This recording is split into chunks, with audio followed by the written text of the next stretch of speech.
పరిశుద్ధ గ్రంథంలో నుంచి గలతీలకు రాసిన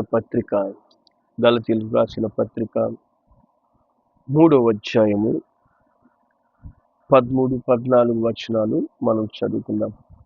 13-14. ఆత్మను గూర్చిన వాగ్దానము విశ్వాసం వలన మనకు లభించినట్లు అబ్రహాం పొందిన ఆశీర్వచనము క్రీస్తు యేసు ద్వారా అన్యజనులకు కలుగుటకై క్రీస్తు మన కోసమై శాపమై మనలను ధర్మశాస్త్రం యొక్క శాపము నుంచి విమోచించెను. హల్లెలూయా. దేవుని నామానికి మహిమ కలుగును గాక. కాబట్టి యేసు ప్రభు సెలువులో మరణించి 3వ దినమున అయినందువలన దేవుడు అనేక ఆశీర్వాదాలను మనకు అనుగ్రహించాడు. అనేక ఆశీర్వాదాలు. మరి యేసు ప్రభు పునరుద్ధానం ద్వారానే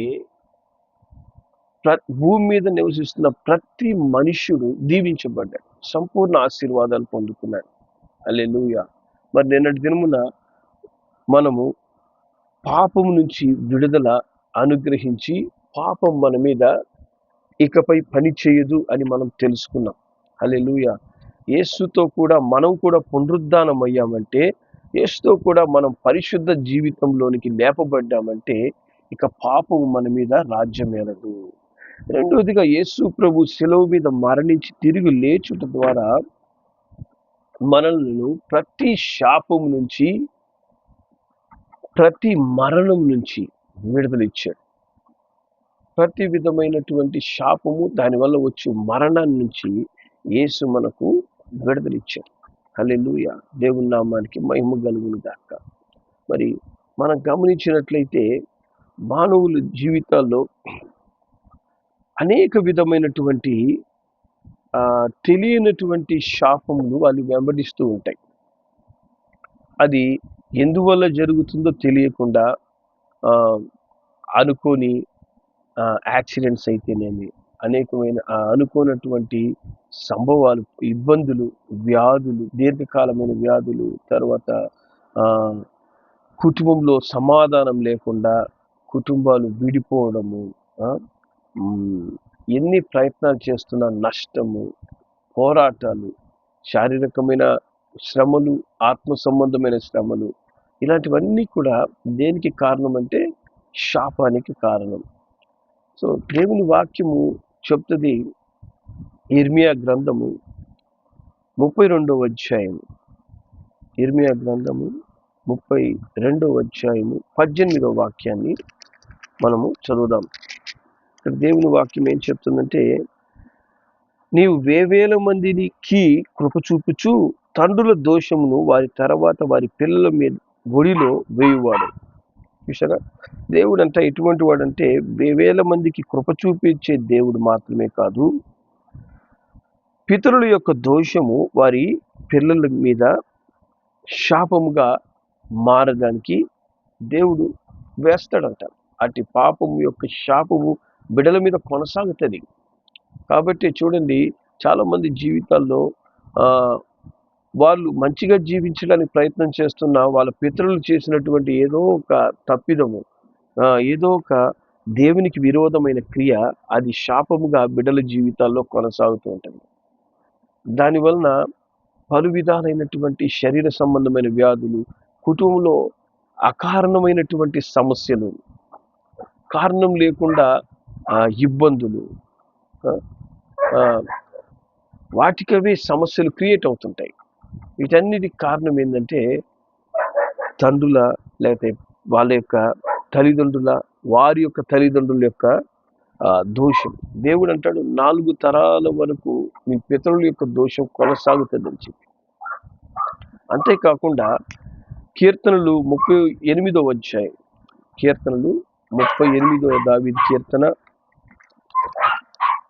38వ దావీదు కీర్తన 3-4 వచనాలు మనం చదివితే ఇక్కడ వాక్యం చెప్తుంది, 3-4 వచనాలు.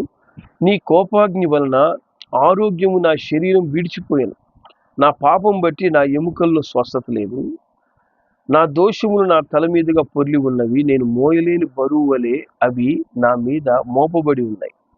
కాబట్టి చూడండి, పితరుల దోషమే కాదు, మానవుడు చేసే పాపం, మానవుడు దేవునికి విరోధంగా చేసే ప్రతి క్రియ ఏం చేస్తుందంట, అతని మీదకి శాపాన్ని తీసుకొస్తుంది. దాని వలన ఏమవుతుంది, శరీరములో ఆరోగ్యం విడిచిపోతుంది. మోయలేని భారము వలె ఆ శాపము వారి మీద కొనసాగుతుంది. మోయలేని భారం వలె శాపం కొనసాగుతుందంట. కానీ దేవుడు ఏం చేస్తున్నాడు, గలతీ 3:13-14 ప్రకారము ఆ శాపమంతటిని ఆయన శిలువ మీద భరించాడు. హల్లెలూయా. దేవుని నామానికి మహిమ కలుగును గాక. ప్రతి శాపమును ఆయన భరించి శాపం నుంచి మనకు విడుదల అనుగ్రహించాడు. పాత నిబంధన గ్రంథంలో మనం గమనించినట్లయితే ఇక్కడ 2వ సమూయేలు గ్రంథంలో ఒక వ్యక్తి కనిపిస్తాడు. 2వ సమూయేలు గ్రంథము 6వ అధ్యాయం 10-12 వచనాల వరకు మనం చదివితే, యెహోవా మందస్సమును దావీదు పురములోనికి తన యొద్దకు తెప్పింపనొల్లక గిత్తీయుడగు ఓబేదెదోము ఇంటి వరకు తీసుకొని అచ్చట ఉంచెను. యెహోవా మందస్సము 3 నెలలు గిత్తీయుడగు ఓబేదెదోము ఇంట్లో ఉండగా యెహోవా ఓబేదెదోమును అతని ఇంటి వారిని అందరినీ ఆశీర్వదించెను. దేవుని మందస్సము ఉండుట వలన యెహోవా ఓబేదెదోము ఇంటి వారిని అతనికి కలిగిన అంతటిని ఆశీర్వదించుచున్నాడని సంగతి దావీదునకు వినబడగా, దావీదు పోయి దేవుని మందస్సమును ఓబేదెదోము ఇంటి నుండి దావీదు పురమునకు ఉత్సవంతో తీసుకొని వచ్చెను అని దేవుని వాక్యం చెప్తుంది. ఇక్కడ మనం గమనిస్తే ఏం జరుగుతుందంటే, ఓబేదెదోము అనేటువంటి ఒక సామాన్యమైనటువంటి వ్యక్తి ఇంట్లో ఏం చేశారంట, దేవుడి మందస్సాన్ని తీసుకొచ్చి ఆ ఇంట్లో పెట్టాడు కొన్ని కారణాల వల్ల దావీదు. కానీ ఎప్పుడైతే ఆ ఇంట్లోకి దేవుని మందస్సం వచ్చిందో ఆ ఇంటిని దేవుడు ఏం చేస్తాడంట, ఆశీర్వదించడం ప్రారంభించాడు. హల్లెలూయా. ఎంతగా ఆశీర్వదిస్తున్నాడంటే, మరి అతనుకున్న సమస్తమును దేవుడు ఆశీర్వదించాడు. వాళ్ళ ఇంటి వారందరిని ఆశీర్వదించాడు. అంతేకాకుండా దేవుని ఆశీర్వాదం వారి ఇంటి మీద ఉందని చెప్పి దావీదుకి వినబడుతుందంట. హల్లెలూయా. రాజైన దావీదు తెలుసుకొని మరి వాళ్ళ ఇంటికి వెళ్ళి ఆ మందసాన్ని తీసుకొని వస్తున్నాడు. మరి నేను ఎందుకు ఈ మాట చెప్తున్నానంటే, చూడండి, యేసు ప్రభువు మన శాపమంతటిని భరించుట చేత మనల్ని యేసు ప్రభు ఎలా ఆశీర్వదించాడంటే, ఈ మందస్సము ఏ విధంగా ఓబేదెదోము ఇంటిలో ప్రవేశించిందో అదే విధంగా క్రీస్తు మన జీవితంలో ప్రవేశించాడు. హల్లెలూయా. మందస్సం దేన్ని సూచిస్తుందంటే, దేవుని ప్రసన్నత, దేవుని సన్నిధి లేదా దేవునినే కనబరుస్తుంది. కాబట్టి ఆ దేవుని మందస్సం అయినటువంటి దేవుని సన్నిధి లేదా అభిషేకము ఎప్పుడైతే మన జీవితాల్లోనికి క్రీస్తు రూపంలో దేవుని ఆత్మ ద్వారా మనలోనికి ప్రవేశిస్తుందో మనల్ని దేవుడు ఏం చేస్తున్నాడు, ఆశీర్వదిస్తున్నాడు. హల్లెలూయా. అందుకే 2వ కొరింథీయులకు రాసిన పత్రిక 2వ కొరింథీ 6వ అధ్యాయం 18వ వచనము, మరి దేవుని వాక్యం చెప్తుంది ఇక్కడ. 2వ కొరింథీ 6వ అధ్యాయం 18వ వచనంలో, మనము జీవం కల దేవుని ఆలయమై ఉన్నాం, అందుకు దేవుడు ఇలాగూ సెలవిచ్చుచున్నాడు, నేను వారిలో నివసించి సంచరించును, నేను వారి దేవుణ్ణై ఉందును, వారు నా ప్రజలై ఉందురు. కావున మీరు వారి మధ్య నుంచి బయలువెళ్ళి ప్రత్యేకంగా ఉండుడి, అపవిత్రమైన దాన్ని ముట్టకుడని ప్రభువు చెప్పుచున్నాడు. మరియు నేను మిమ్మల్ని చేర్చుకుందును, మీకు తండ్రినై ఉందును, మీరు నాకు కుమారులను కుమార్తెలై ఉందురని సర్వశక్తి గల ప్రభువు చెప్పుచున్నాడు. కాబట్టి దేవుని వాక్యం ఇక్కడ చెప్తుంది, దేవుడు ఇకపై ఎక్కడ ఉంటున్నాడంట, జీవం కల దేవుని ఆలమైనటువంటి మనలో ఉంటున్నాడు. హల్లెలూయా. దేవుని మందస్సం ఓబేదెదోము ఇంట్లోకి వచ్చినట్లు దేవుని ఆలయముగా నిన్ను నన్ను దేవుడు పరిశుద్ధపరిచి మనలో ఆయన నివసించుట చేత, మనలో సంచరించుట చేత దేవుడు ఏం చేశాడు, ప్రతి శాపం నుంచి మనకు విడుదలిచ్చి ఆయన మనలను తన కుమారులు కుమార్తెలుగా చేసుకొని ఆయన మనలను ప్రతి శాపం నుంచి మనల్ని ఆశీర్వదించాడు. ప్రతి శాపం నుంచి మనకు విడుదల ఇచ్చాడు. హల్లెలూయా. దేవుని నామానికి మహిమ కలుగును గాక. ఈ దినమున దేవుని ఆలయముగా నిన్ను నన్ను దేవుడు ఏర్పాటు చేసుకున్నందువల్ల ఒబేదెదోము ఇంటికి దేవుని మందసం వచ్చింది. ఇక్కడ మనమే దేవుని ఆలయమయ్యాం. దేవుడే మనలో ఇప్పుడు నివసిస్తున్నాడు. కాబట్టి దేవుడు మనతో ఉంటూ మనల్ని ఏం చేశాడంట? ఎఫెసీలకు రాసిన పత్రిక 1వ అధ్యాయము 3వ వచనం.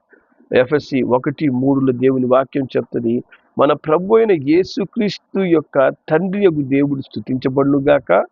ఆయన క్రీస్తునందు పరలోక విషయములలో ఆత్మ సంబంధమైన ప్రతి ఆశీర్వాదం మనకు అనుగ్రహించను. హల్లెలూయా. కాబట్టి క్రీస్తునందు దేవుడే మనలో నివసించడం చేత ఆయన యందు ప్రతి ఆశీర్వాదాన్ని దేవుడు ఏం చేశాడు? మనకు అనుగ్రహించాడు. మన శాపమును, మన మీద పనిచేసే ప్రతి శాపక్రియలను యేసు ప్రభు కల్వారి శిలువలో ఆయన భరించుట చేత మనకు శాప విమోచన కలగజేసి, ఒబేదెదోము ఇంట్లో దేవుని మందసం ఉండడం వల్ల ఎట్లా దీవించబడిందో అదేవిధంగా ఈ దినంలో క్రీస్తే ఆత్మరూపిగా మనలో ప్రవేశించడం చేత మనల్ని అన్ని విషయాల్లో ఆశీర్వదిస్తూ ఉన్నాడు. హల్లెలూయా. అంతేకాకుండా తర్వాతగా దేవుడు మనకు దేవుని నుంచి విడుదల ఇచ్చాడంటే మరణం నుంచి విడుదల ఇచ్చాడు. ఎందుకంటే పాపం చేయి ప్రతి వాడు పొందుకోవాల్సినటువంటి చివరి అంతం ఏంటి? మరణమే. దేవుని వాక్యం చెప్తుంది, యెషయా గ్రంథం 22వ అధ్యాయం, యెషయా గ్రంథము 22వ అధ్యాయము 13-14 వచనాలు మనం చదువుదాం. యెషయా 22:13-14. రేపు చచ్చిపోదుం గనుక తిందుము తాగుదుము అని చెప్పి ఎడ్లను వధించుచు, గొర్రెలను కోయిచు, మాంసం తినుచు, ద్రాక్షరసం త్రాగుచు మీరు సంతోషించి ఉత్సహించుచుందురు. కాగా ప్రభువును సైన్యములకు అధిపతికి యెహోవా నాకు ప్రత్యక్షుడై నాకు వినబడినట్లు ఇట్లనుచున్నాడు, మీరు మరణం కాకుండా ఈ మీ దోషములకు ప్రాయశ్చిత్తం కలగదని ప్రభువును సైన్యములకు అధిపతికి యెహోవా ప్రమాణపూర్వకంగా సెలవిస్తున్నాడు. కాబట్టి మానవుడు ఏం చేస్తున్నాడంట? రేపు నేను బ్రతికుంటానో లేనో, కాబట్టి నేను బ్రతికినని దినాలు నేనేం చేస్తాను? లోకానుసారంగా, నా ఇష్టానుసారంగా నేను జీవిస్తాను. నన్నెవరు అడుగుతారు, నన్నెవరు ప్రశ్నిస్తారు అంటూ మానవుడు ఏం చేస్తున్నాడు? తినుము తాగుము అంటూ దేవునికి లోబడకుండా ఇష్టానుసారంగా ప్రవర్తిస్తున్నాడు. కానీ దేవుని వాక్యం ఏం చెప్తుంది? మీరు మరణిస్తే గాని మీ దోషానికి ప్రాయశ్చిత్తం కలదు. పోనీ మనం మరణిస్తే మన దోషానికి ప్రాయశ్చిత్తం అవుద్దా? అది ఎప్పటికీ కాదు. ఎందుకంటే మరణించిన తర్వాత మనం ఎక్కడికి వెళ్తామంట?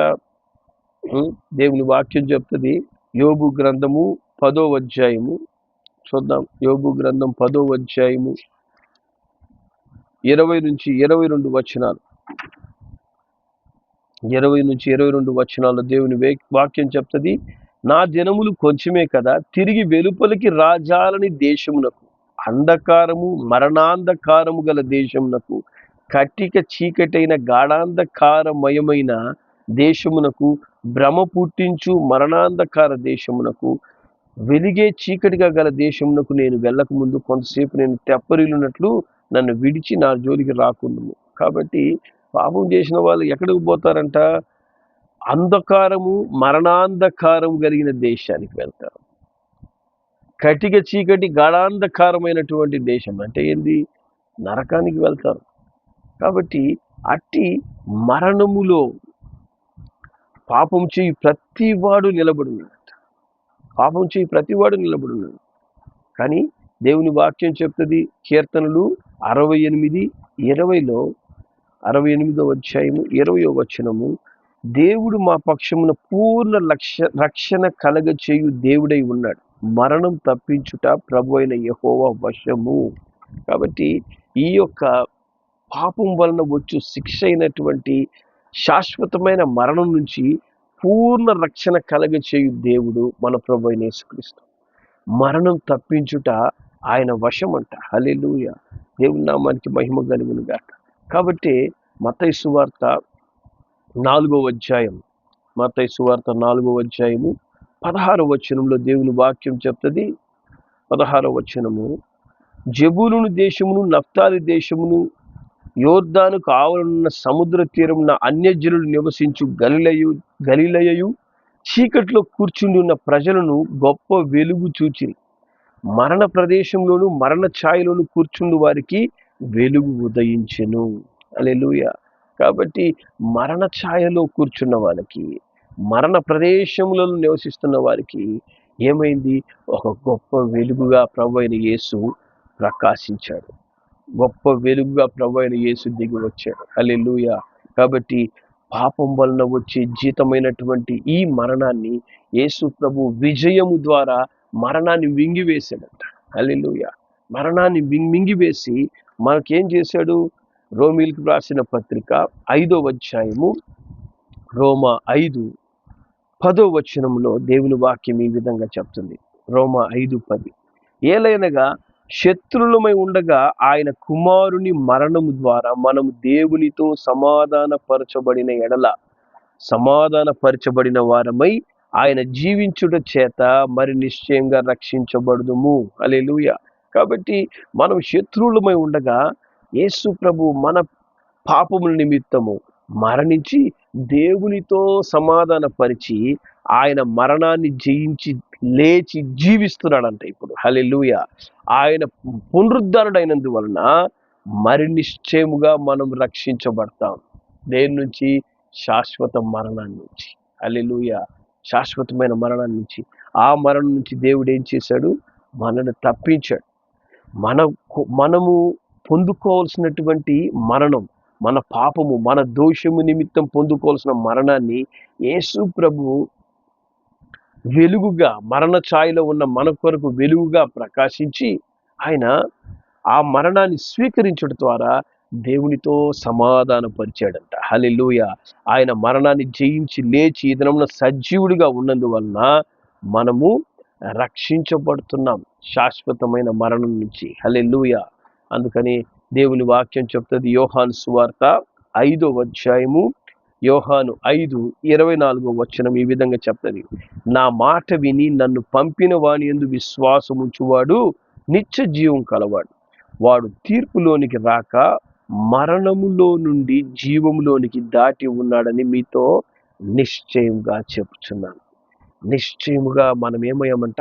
మరణం నుంచి జీవములోనికి దాటాం. ఎందుకని? యేసునందు నిజముగా విశ్వసించాం. విశ్వసించడం అంటే ఏంటి? విశ్వసించడం అంటే మనము చర్చికి రావడం కాదు.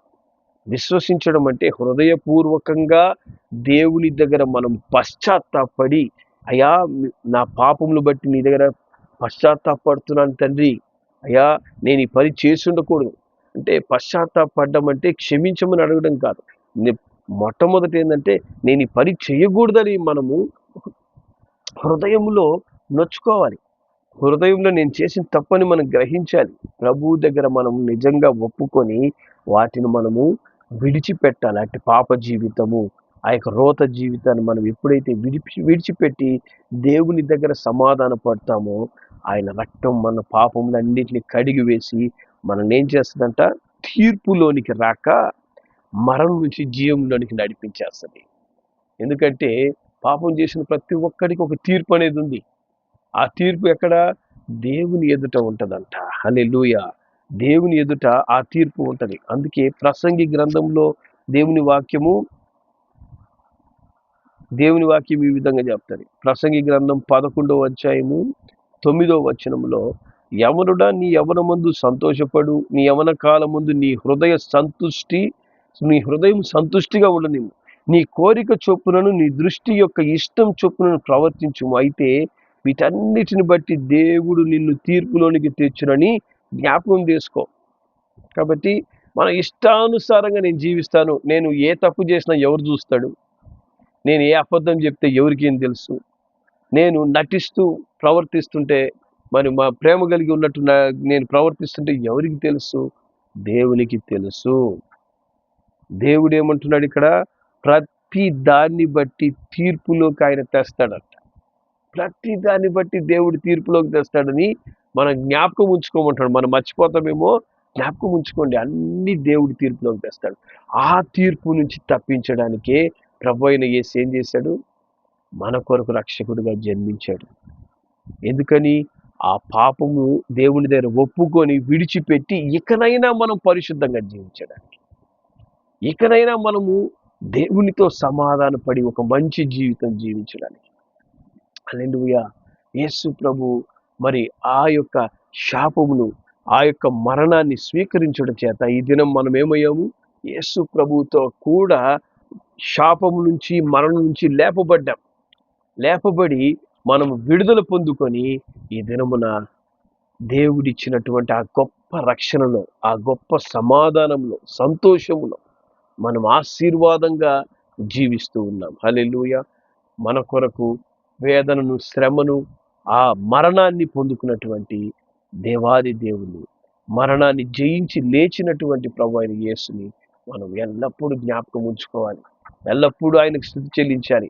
ఈ లోకంలో ఏ వ్యక్తి చెయ్యని పని ప్రభు అయిన యేసు నీ కోసం చేశాడు. ఏ వ్యక్తి నా కోసం ఆయన ఈ పని చేశాడు, ఈమె ఈ పని చేసింది, లేదా నాకు వీళ్ళు చేసిన మేలు జీవితంలో మర్చిపోలేను.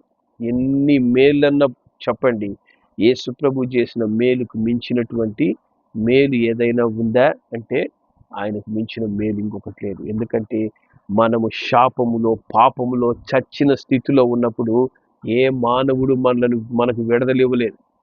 ఏ మానవుడు మనల్ని పట్టించుకోలేదు. ఎవరు మనల్ని రక్షించలేరు. ప్రభు అయిన యేసు తన ప్రేమను బట్టి మనను విడిపించాడు. మనకు ఒక మంచి జీవితాన్ని ఇచ్చాడు, పరిశుద్ధ జీవితాన్ని ఇచ్చాడు. మన యొక్క దోషాన్ని ఆయన స్వీకరించి శాపము నుంచి విడుదలిచ్చి మనల్ని ఆశీర్వదించాడు. మనం పొందుకోవాల్సిన శాశ్వత మరణం నుంచి మనకు విడుదలిచ్చి మనను జీవింపజేశాడు. నిత్య జీవాన్ని మనకు అనుగ్రహించాడు. హల్లెలూయా. అట్టి ప్రభు అయిన యేసుని, ఆయన అనుగ్రహించినటువంటి పునరుద్ధాన ఆశీర్వాదాలు బట్టి ప్రభువుని మనం ఘనపరుచుదాం, ప్రార్థన చేద్దాం. ప్రేంగల మా తండ్రి, నీకు వందనాలు, స్తోత్రములు చెల్లిస్తున్నాను నాయనా. మీరు అనుగ్రహించిన ఈ గొప్ప నూతన జన్మమును బట్టి వందనాలు తండ్రి. ఈ నూతన జీవితంలో నైనా ప్రతి శాపము మీరు భరించి శాప విముక్తులుగా మమ్మల్ని చేసినందుకు నీకు వందనాలు తండ్రి. నీకు వందనాలు అయ్యా తండ్రి. మా యొక్క పాపము, మా పితరుల యొక్క దోషము అయ్యా మా జీవితాన్ని శాపగ్రస్తంగా మార్చి ఉండగా ఆ యొక్క శాపం నుంచి మీరు తండ్రి మిమ్మల్ని మేము నమ్ముకొనటం చేత, మీ యందు విశ్వాసం ఉంచడం చేత మాకు అనుగ్రహించిన విడుదల బట్టి వందనాలు. అదేవిధంగా తండ్రి, పాపం వల్ల వచ్చి జీతమైన శాశ్వతమైన మరణాన్ని నుంచి మాకు విడుదలిచ్చి అయ్యా తండ్రి మమ్మల్ని పరిశుద్ధపరిచినందుకు, దేవునితో సమాధాన పరిచినందుకు నీకు వందనాలు. ఈ దినమున మేము జీవం గల దేవుని ఆలయములుగా మార్చబడి మీరు మాలో నివసిస్తూ మాకు అనుగ్రహించిన ఈ మంచి తండ్రి ఆశీర్వాదకరమైనటువంటి జీవితాన్ని బట్టి మీకు వందనాలు, స్తోత్రములు చెల్లిస్తూ మీరు అనుగ్రహించిన ఈ రక్షణను అయినా, మీరు అనుగ్రహించిన రక్షణానందాన్ని మేము కోల్పోక ఎల్లప్పుడూ అది హృదయం నందు అయినా జ్ఞాపకం చేసుకుంటూ ప్రభు అనుగ్రహించిన ఈ గొప్ప రక్షణను బట్టి ప్రభువుని స్తుతిస్తూ ఘనపరుస్తూ నీకు సాక్షులుగా మేము చివరి వరకు జీవించేందుకు సహాయం చేయమని యేసు నామములో ప్రార్థిస్తున్నాము తండ్రి. ఆమేన్.